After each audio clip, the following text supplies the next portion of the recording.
30 నిమిషాలలో నొప్పి లేకుండా వేడికోస్ స్వయం చికిత్స ఆవేశ హాస్పిటల్ హైదరాబాద్. చక్కటి గేదె రోజుకు 10 లీటర్ల పాలిచ్చే గేదె ధర 1,30,000. ఇప్పుడు మీరు కొంటే 50% డిస్కౌంట్ అంటూ ఓ ప్రకటన చూసిన ఓ రైతు బిడ్డ కొనేందుకు రెడీ అయ్యాడు. మరి అతని కోరిక నెరవేరిందా? కనుక్కుందాం పదండి.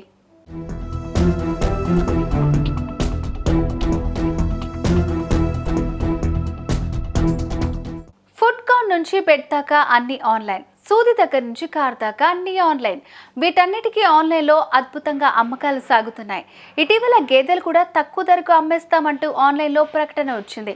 ₹1,00,000 గేదెకు 30% డిస్కౌంట్ ఆఫర్ను చూసి ఓ ఖమ్మం జిల్లాకు చెందిన అజయ్ అనే ఓ రైతు బిడ్డ ఆనందపడిపోయాడు. వెంటనే ఆ కుర్రాడు ఆ ప్రకటనలో కనిపించిన ఫోన్ నంబర్కు కాల్ చేశాడు. మహారాష్ట్రకు చెందిన ఒక వ్యక్తి ఫోన్కు స్పందించాడు. తమ గేదెల కంపెనీ ప్రారంభోత్సవం సందర్భంగా ఇస్తున్న ఈ 30% డిస్కౌంట్ ఆఫర్ను పొందుతున్నందుకు కంగ్రాచ్యులేషన్స్ చెప్పాడు. భయ్యా, ఈ నెంబర్కు ఒక ₹3,000 ఫోన్పే చేస్తే గేదెను ఒక ట్రక్కులో ఎక్కించి మీరు చెప్పిన అడ్రస్కు పంపిస్తాం. ఆ వ్యాన్ రెంట్కి అయ్యే ఖర్చు మాత్రం 50-50 అంటూ చెప్పుకొచ్చాడు. 35,000 మిగిలేటప్పుడు ఓ 2-3 వేలు ఖర్చయితే ఏమవుతుంది అనుకున్న ఆ కుర్రాడు అందుకు ఓకే చెప్పి 3,000 ఫోన్పే చేశాడు.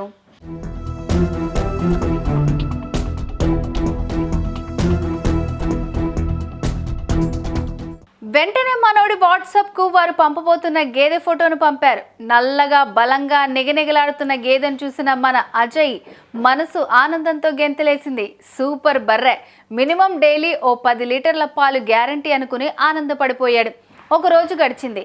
ఆ పక్క రోజు ఉదయాన్నే మరో ఫోటో వచ్చింది. అందులో ఒక గేదె ఒక మినీ వ్యాన్లో లోడ్ అయి ఉన్న ఫోటో అది. భయ్యా, మీ గేదెను వ్యాన్ ఎక్కిచ్చేసాం. మీరు పంపిన ₹3,000 పోను బర్రె కాస్ట్ ₹65,000, ట్రాన్స్పోర్ట్ కాస్ట్ మరో 3,000, మొత్తం 65,000 ఫోన్పే చేస్తే వ్యాన్ కదిలిస్తాం. గేదె నేరుగా మీ ఇంటి దగ్గరకు వచ్చేస్తుంది అంటూ మరో ఫోన్ వచ్చింది.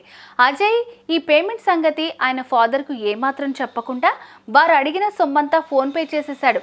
డబ్బు వారి అకౌంట్లో పడిపోయింది.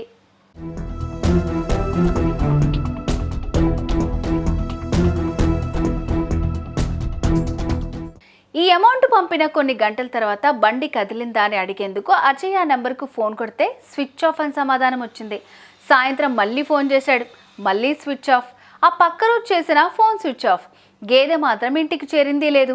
దీంతో ఆ కుర్రాడు లబోదిబోమంటూ వెళ్ళి ఈ విషయాన్ని తన తండ్రి కోటేశ్వరరావుకు చెప్పాడు. కొడుకుకు ఎవరో కుచ్చుటోపి పెట్టారని డిసైడ్ అయిన ఆ తండ్రి వెంటనే ఈ మోసాన్ని పోలీస్ స్టేషన్లో రిపోర్ట్ ఇచ్చాడు. రిపోర్టు స్వీకరించిన పోలీసులు ఎంక్వైరీ మొదలుపెట్టారు.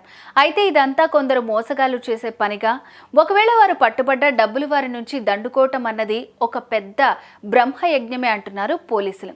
సో రైతు బిడ్డలు 50% డిస్కౌంట్తో ఆన్లైన్లో గేదెలు, ఆన్లైన్లో ఆవులు వంటి ప్రకటనలు చూసి మోసపోవద్దంటున్నారు పోలీసులు.